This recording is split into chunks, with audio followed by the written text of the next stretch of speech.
morning, or afternoon, or day, or wherever you are, evening. Welcome to today's vlog. Today we're going to be discussing another permaculture principle, permaculture design principle. I'm not going to be going in order for these because I kind of want them to let them free flow. So this is not the second permaculture principle, and there's the order, while helpful in trying to explain everything, is not necessarily completely needed to understand all of them. In fact, you need to, every one of them interrelates to each other, so it doesn't really matter the order you go in. Unlike the ethics, earth care first, people care second, return to the surplus third. We just talked about in our yesterday's vlog. You can check it out. I'll link to it up there or there. Gotta get used to this pointing thing now that I'm doing this YouTube channel. Today we're going to talk about the principle of applying self-regulation and accepting feedback. So it's kind of funny that we're talking about that during our coffee chat, because one great example of accepting feedback is your guys' feedback to my vlog here.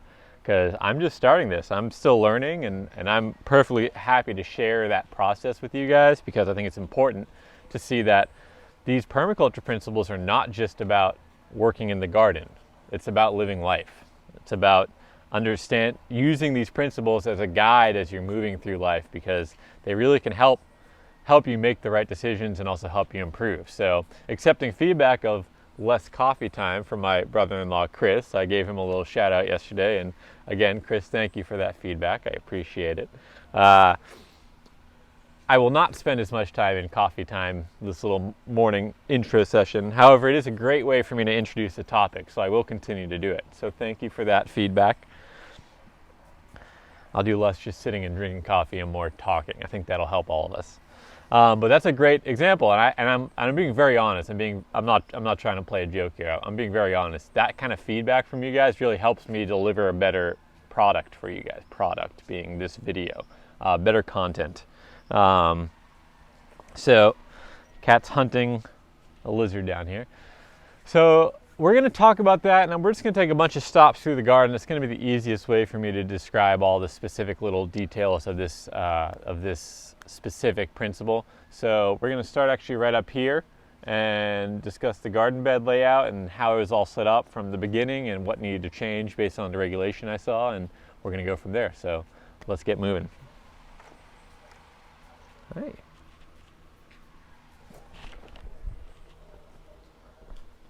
All right, continuing on, we're up in this upper garden bed here. I'm standing in the pathway right now. We'll continue talking about the applying self-regulation and accepting feedback. Right now I'm going to focus on accepting feedback in this instance, because where I'm standing right now is a pathway.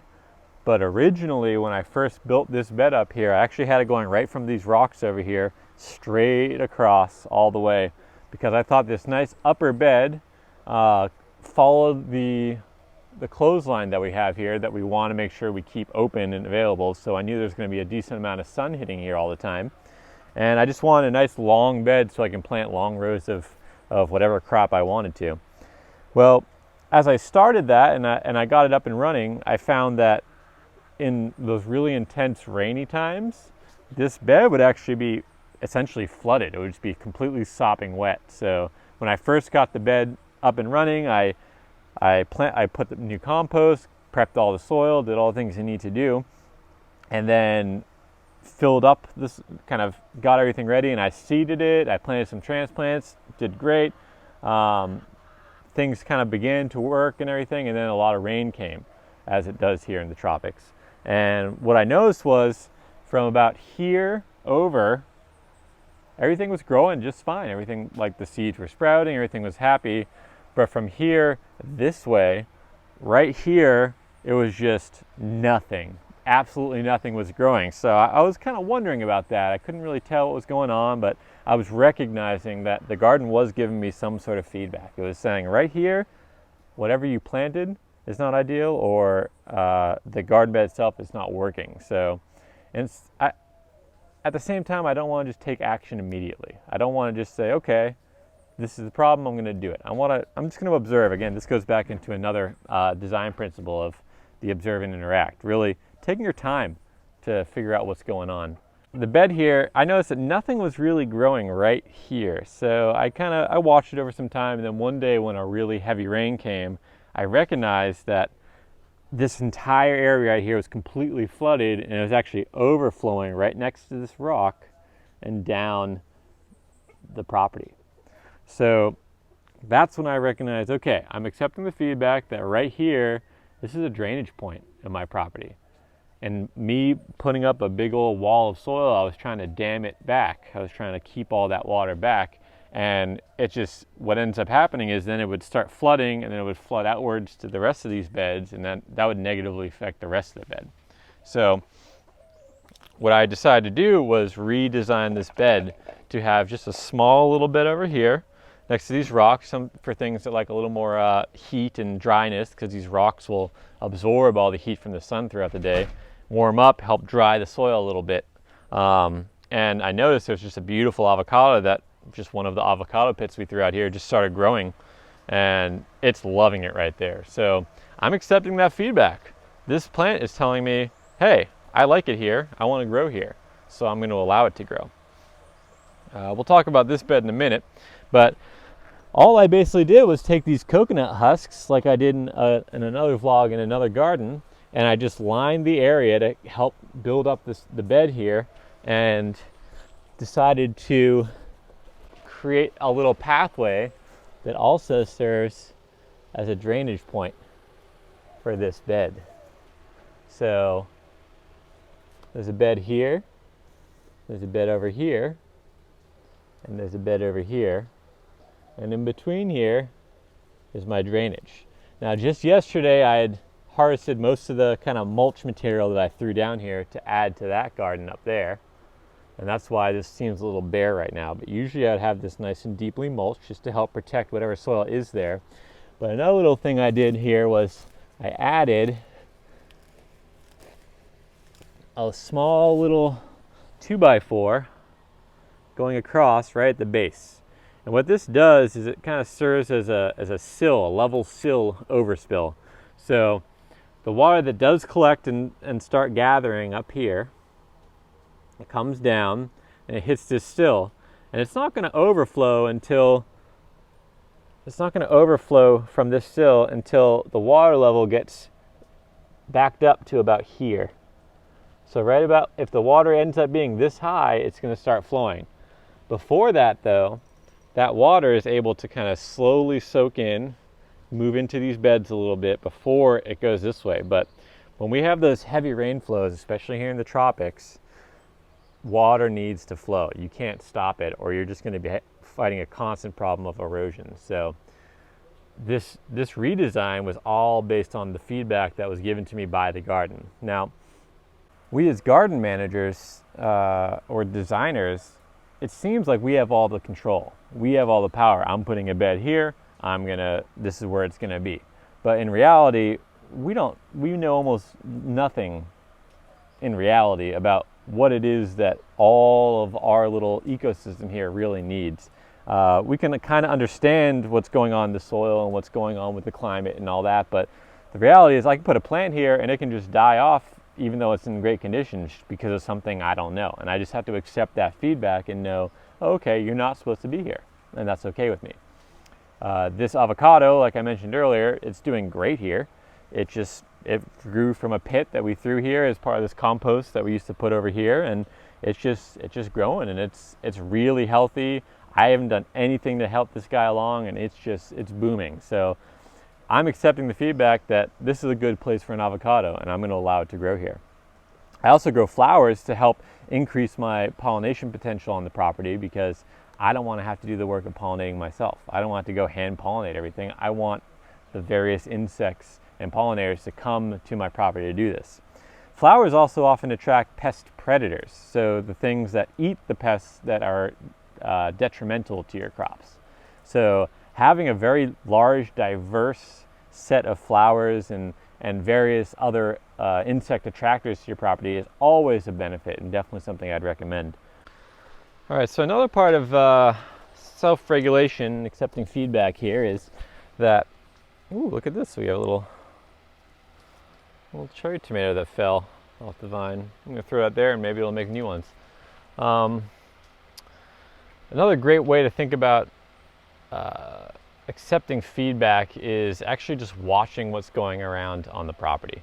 So this right here, this pathway used to be, pretty much the whole property used to be grass, and this pathway allowed to stay in grass to allow the drainage, the natural drainage to occur here.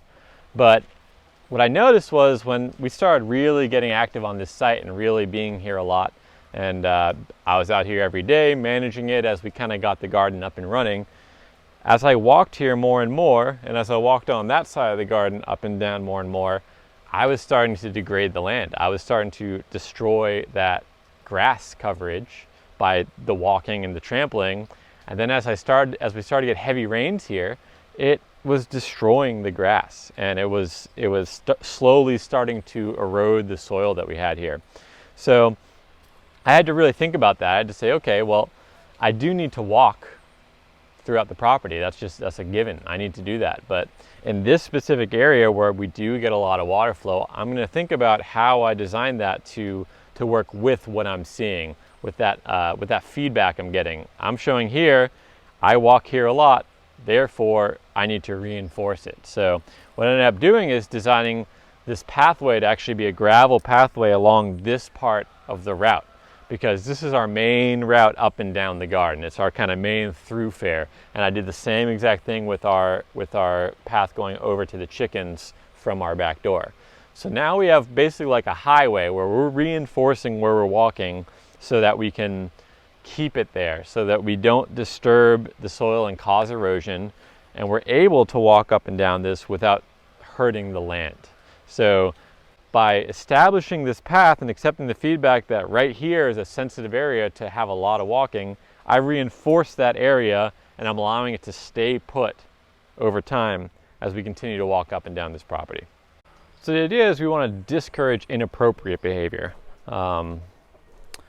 It's a reality that I need to walk up and down this pathway here just to be able to access everything. So it would be inappropriate of me to continue to walk up and down that pathway knowing that I'm degrading the land. So what I did is I accepted the feedback that the land was giving me and made sure I reinforced that walking area so that it can last a long time and allow me to access my garden without me destroying the land. It's all about trying to figure out what the best way that you can support the land that you're on by listening to the land, by listening to what's going on. Let's take a look at the chickens and their little chicken pasture. I think this will be a good little example of this.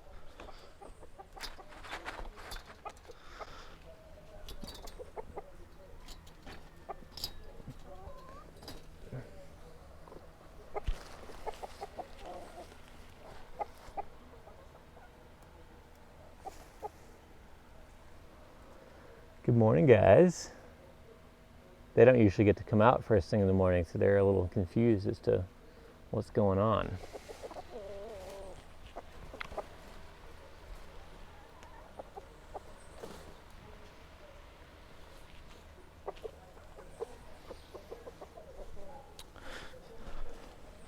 So directly below my chicken run here, I have a small little grassy area. So I call this my chicken pasture, because that's what I use it as. I am growing a couple, these are plantains, plátano here. But this here is a place for the chickens to come down and get some fresh greens and to enjoy, find little bugs that are running around here, and also access a dust bath that's underneath my mom's house over here. They love to go right back in there and get all dusty, and that helps them protect themselves from the mites that can affect chickens. So you might be asking, well, why don't you just let them have this pasture all the time? And that is a perfect example of the applying self-regulation. In this case, I'm regulating the chickens. If the chickens were left to this part of the property indefinitely, it would turn into what it looks like in their chicken run here. Let's see if we can get an example of why that is. Go ahead, Mama. You're just doing it.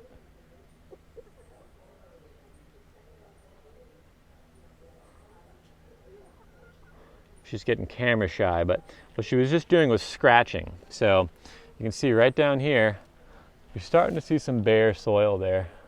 You're starting to see some areas where it's losing coverage, it's losing grass coverage, especially right in that little patch. So what happens with the chickens is they scratch. They're scratchers. And so if they were left down here to scratch as much as they possibly wanted, what would happen is it would start looking more like this.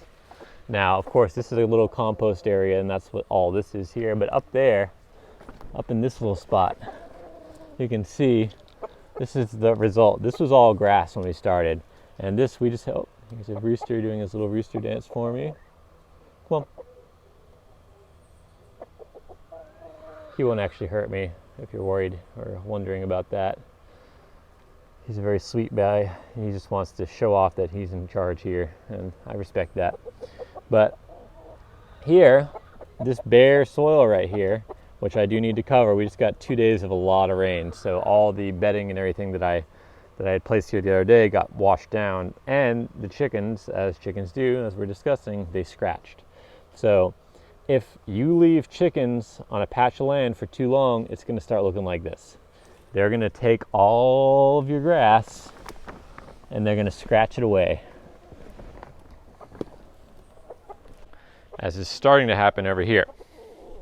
So what I need to think about is how can I allow them to come down here and get the benefit of this pasture, and also have the pasture get the benefit of their nutrients in the form of manure.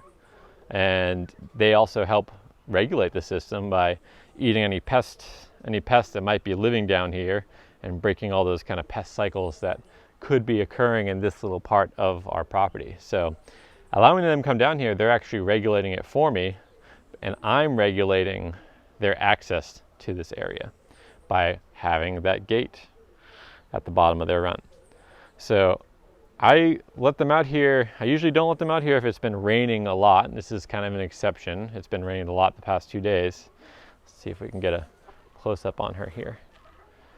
Well, she's going to get nervous again, but she was just scratching, doing her thing, and this is just what chickens do. This is a natural chicken behavior. But if she's left to just sit here and scratch all day for weeks at a time, all of this will start being destroyed. So it's just all about, it's about making sure that you don't overuse the system that you have. It's about protecting the systems you have, applying that self-regulation to make sure your system can continue. Because the ideal is self-reliance. The ideal is that the actual property and the gardens and everything you're working on can essentially self-regulate. You want self-regulation or self-reliance. That's the goal. If you have a thriving design and a good design, eventually you'll get to the point where you don't really have to add many inputs. You'll just have to do the occasional check-in, the occasional major weeding, the occasional time that you spend in the garden to make sure that things don't just get out of hand. But if you take the time to really design the systems to make sure that you're not exploiting the land, and you apply that self-regulation, the land will continue to produce for you and continue to be a boon for you for as long as you can. So a couple things to note as a kind of property manager or designer is there are times we're going to have to go into the site. Even a perfectly designed site, there's going to be times where there's just so much growth or something gets a little bit out of balance, is just starting to threaten the system. So a great example of that for me is this fence line. This fence line contains a lot of just the vining kind of growth that grows naturally here in the tropics. And it can, as you see already, I cut this about maybe 2 weeks ago, and it's already starting to grow back. So all this weight up here of all this plant material can actually end up damaging the fence and destroying the fence. But it also, if I let it be and let it keep coming in here, it's going to grow over the fence, come down here, and then start spreading over here and taking over my pasture area. So I have to regulate this excess growth here from coming into my property. Now, it doesn't mean I can't use it. In fact, I do all the time. All these, whenever I do a major cut like this, it's also usually a day that I'm building a compost pile, or a day that I'm doing a lot of planting and I need a lot of mulch. Because you can still use these products, but you just have to choose where to use them and how to use them so that it's not negatively affecting your property. So just checking out this squash here, and I'm noticing that there's nice freshly eaten area here, and lots of freshly eaten leaves. And I don't love that because look, my squash is flowering. I want it to keep going here. So I looked around, and this is a great example, is you want to basically discourage inappropriate behavior. So if I notice that something's really chowing down and destroying my plants, I want to take care of that. And lo and behold, look at that. Look at these little, looks like little eggs, likely from maybe this guy here. Not 100% sure there. This is just me checking out what's going on here. But in the garden, really, you want to discourage any kind of negative behaviors. And this is a time when often we as garden managers and designers are most useful in noticing, oh, something's eating my plants. That's a regulation. That is in a way, in a natural system, that's actually going to be okay, because it's going to, occasional caterpillars, occasional bugs and everything coming into your property, that's usually going to be balanced by nature over the long term. But in the short term, I want these crops to produce, so they need some help from me right now to make sure they're not going to be eaten at a critical time when they're trying to produce fruit. So what I like to do is take what I find from the garden and bring it to the chickens. Let's see if I can't get Mama to eat this. Mama. See him? See him? Yep, just like that. And just like that, I've taken care of a pest in my garden by allowing the chicken to do the work for me. So this is a great way to apply this. Is you can actually let the chickens, and occasionally do this, is I'll actually let the chickens walk around up here in the beds, because they often will kind of spot those little critters that I wouldn't spot just by kind of walking around and being chickens. So, because they're tuned into that. They want to find those bugs. Now, of course, chickens can also destroy gardens really quickly. So I don't think I would allow them to actually walk into this garden bed and start scratching. But if I allowed them to just wander along the edges here, they would probably spot that right here on the edge here. And they could do the exact same thing up in these gardens. If I just let them kind of run on this grass pasture for a little while, then they might spot things right on the edge of the gardens that I wouldn't have seen, or any pests that are currently inhabiting this little grassy area, they might actually find for me and take care of before I even knew it was a problem. It's really about realizing that you don't know everything, and then you need to accept any sort of feedback you can get. And the chickens can often be a way to give you that feedback. They might be saying, hey, let me out because I want to go eat all those bugs that are trying to chomp down in your garden. Thanks, little caterpillar, for giving me a great show and tell there. So let's take a look at this bed. I've been featuring this bed a lot because it's not a failure. In no way is a failure. It is producing, but it's definitely given me a challenge here. So you can see here, I'm getting bean production now. We're getting some nice green beans in here. I'm trying to get them out for you so you can actually see them. Nice green beans, ready to harvest. Probably harvest those later. Actually, personally, I like to eat green beans fresh, but Katie doesn't. So I eat them while I'm walking around in the garden doing these tour sheets, and by harvesting a bunch of them and cooking them. So that's kind of two different ways for us. I pick them off, and when I notice there's a large amount, I'll harvest them for her, or she'll come out and get them for whatever she's making. But this is a great example here of the other day, I was noticing that these plants seemed really stressed. Likely heat stress. All of them were looking like this. They're all looking really kind of ragged. a little kind of yellowy brown towards the edges. Not anything like this, which it really should look like. Nice, healthy, green plants. And so up here, it's telling me that something's wrong, something's going on. So I need to accept that feedback and say, okay, what can I do to help here? It might need my intervention at this point because it's getting to the point where it's going to start producing, and I don't want to lose my production because I'm not listening to feedback from the garden. So it might just be telling me that this is not the ideal place for it, and that's okay, and I can learn from that and try somewhere else next time. At this point, I wouldn't start transplanting them because they're a little too big. They're starting to produce. It's just going to stress them out way too much. So they're here for the long haul. So what I did the other day is we added these coconut husks to act as a little barrier to hold up the soil, and then I added a nice fresh batch of the chicken compost from my chicken composting system on site.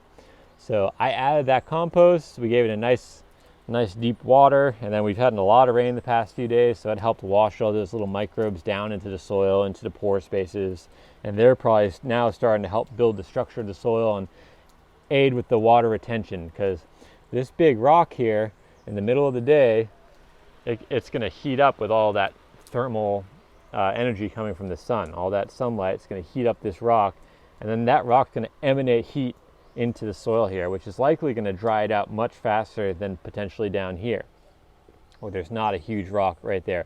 Now there is a rock down below, which is why I'm a little confused as to why there's a problem up here. But looking at this, I said, okay, I am recognizing that it's giving me feedback, and I do want to try to help regulate this system in some way. So I added compost, and we added some more mulch. We added these little barriers to try to keep all that mulch up just in case there was an erosion problem happening. And already I'm seeing improvement. Now this isn't dark, deep green leaves like the ones just down there, but this is much better than it was before. They seem much happier. I'm seeing nice fresh flowers coming out. I see an increase in production. So that is giving me a positive feedback. So at first we start with a negative feedback of this plant's not doing well. I then added compost and took a couple steps to help with that. And now it's giving me a positive feedback that what I did was beneficial for it by producing new leaves, by producing new flowers, by growing nice and green. So it's basically telling me, hey, what you did is working. Good job. Let's continue that. Another great thing here is these, and after I applied that compost, you can see these chili pepper, there's so many flowers on this little chili. So that's also giving me a positive feedback that what this area needed was a little more compost, a little more biology in the soil to help make all those nutrients that are in the soil, that are in any dirt and soil naturally, ready and plant available. So this is giving me a really huge amount of positive feedback that what we did helped, and that I can learn from. I accept that feedback, say, okay, good, and then I can pat myself on the back this one time. Now, let's talk about seeds a little bit and seed saving. This zucchini, whether it be the location or genetics or whatever it is, this is the first zucchini to have the zucchini on down there, where there was the other day. Maybe it fell off. I can't quite find, oh no, there it is. It is down there. This is the first zucchini to produce here. And this is the plant that's the healthiest. So that first zucchini, I want to make sure that we can eat it still. We can eat the deliciousness of that zucchini, but I want to make sure I save these seeds, because by producing well and liking the environment and growing abundantly, this plant is telling me it's well adapted to work here on my site.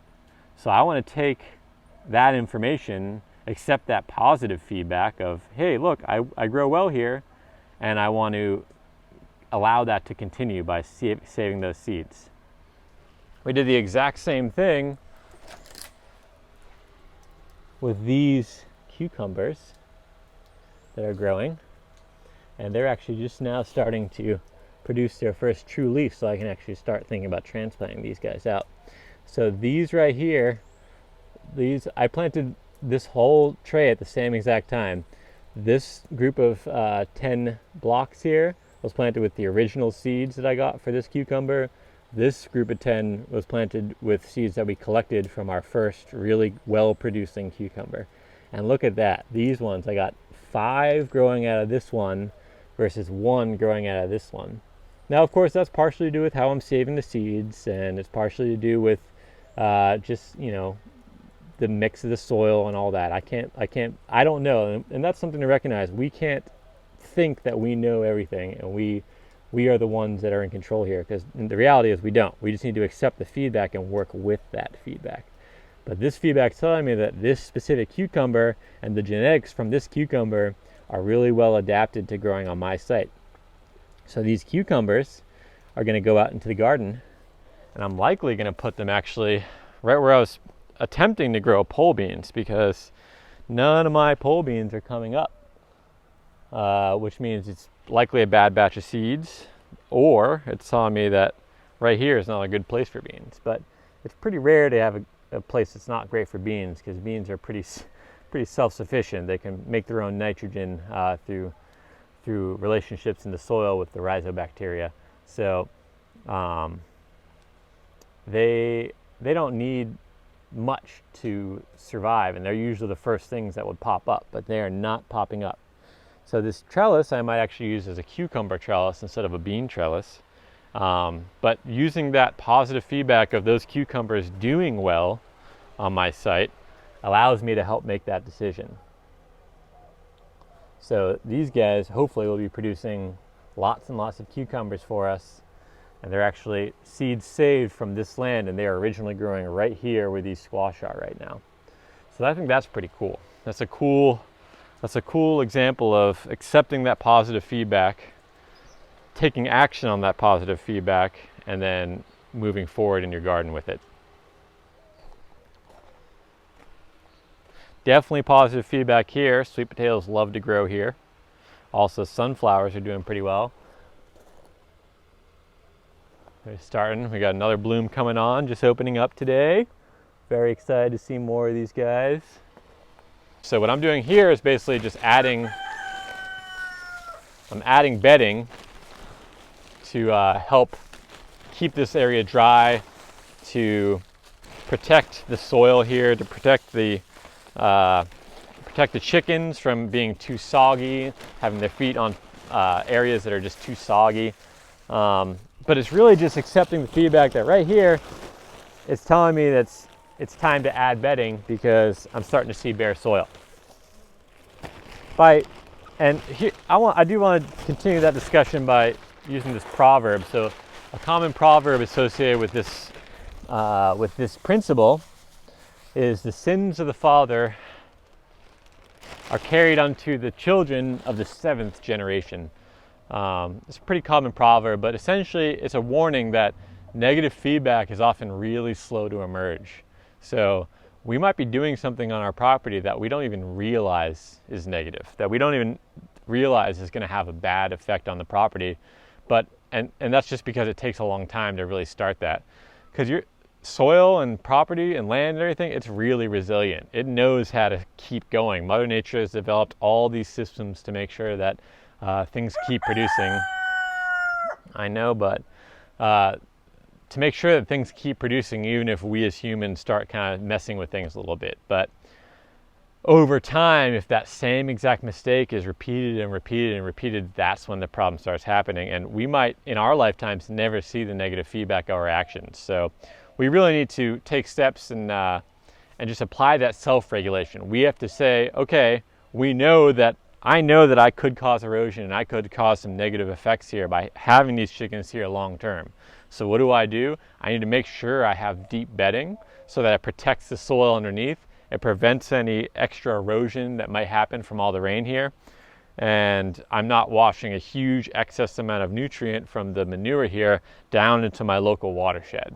So I personally have to take responsibility for that. It's really about taking responsibility personally for the actions that you're doing.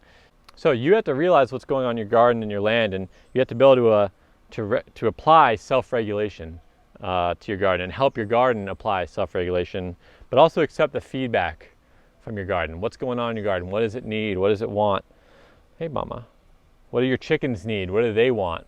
And you need to really help them along the way, because eventually you might get to the point where they're going to take care of themselves and you don't have to do much. But until it gets to that point, you need to help it along. So the end goal is self-reliance. That's the goal, right? If you can set up a system where you personally and your family are self-reliant for water, for food, for shelter, if you can be self-reliant, then you're set, right? But in order to do that, you have to follow these permaculture principles. And this one specifically really applies to that kind of self-reliance thing. Applying self-regulation and accepting feedback. Accept the feedback that your gardens, that your life, that your yard, that your cat is giving you. Accept that feedback, whether it be positive or negative. It can be either way. It doesn't have to be a negative feedback. It can be a positive feedback. Like, oh, look, this is working. Let's keep doing this. Or, oh, no, this isn't working. I need to change something. Accept that feedback. And the applying self-regulation, it's really saying to yourself, okay, I'm going to accept responsibility for the actions that I'm taking on this land. And I'm going to make sure that I'm not doing that in a way that's going to exploit the land. I'm going to make sure I'm self-regulating as much as I possibly can so that I can be a benefit to the land that I'm living on. And I also want my gardens to be able to self-regulate. This goes along with the self-reliance, not just yourself, your gardens too. If your gardens can self-regulate, that's the end goal. If you can basically walk out and harvest and not have to do much inputs into your garden, you've shown you're getting that positive feedback that you've done the right design, that the actions you're doing in the garden are working. If you come out and notice that things are not working so well, that's a negative feedback, and you're not in a system of self-regulation, and you need to constantly be adding and helping it move along. That's not the goal. You want a garden that you have to do some work on. You have to get set up. You need to encourage to start. But once everything's going, you kind of want it to do its own thing. That's the beauty of using permaculture to design your gardens. Is if you can set it up right, the garden's going to do most of the work for you. There's going to be self-regulation in place where it can take care of any problems and pests that come along.